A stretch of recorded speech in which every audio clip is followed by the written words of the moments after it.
Hello, biriwe. Yego mwiriwe neza. Ndagira ngo nkubaze ikibazo. Uriteguye? Cyane rwose nditeguye.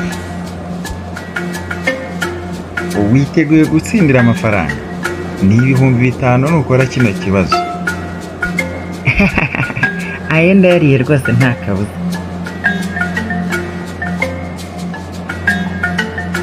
Mbaza wowe. Aha, twagiye. Iyi ndege ihagurutse i Kigali ku kibuga cy'indege i Kanombe igiye muri Kenya. Ikoresha isaha n'iminota 20. Hanyuma yava muri Kenya igarutse i Kigali Kanombe ku kibuga cy'indege igakoresha iminota 80. Ni ukubera iki?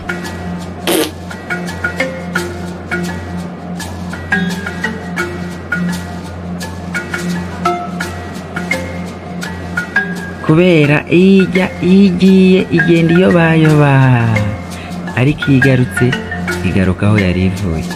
Niyo mpamvu.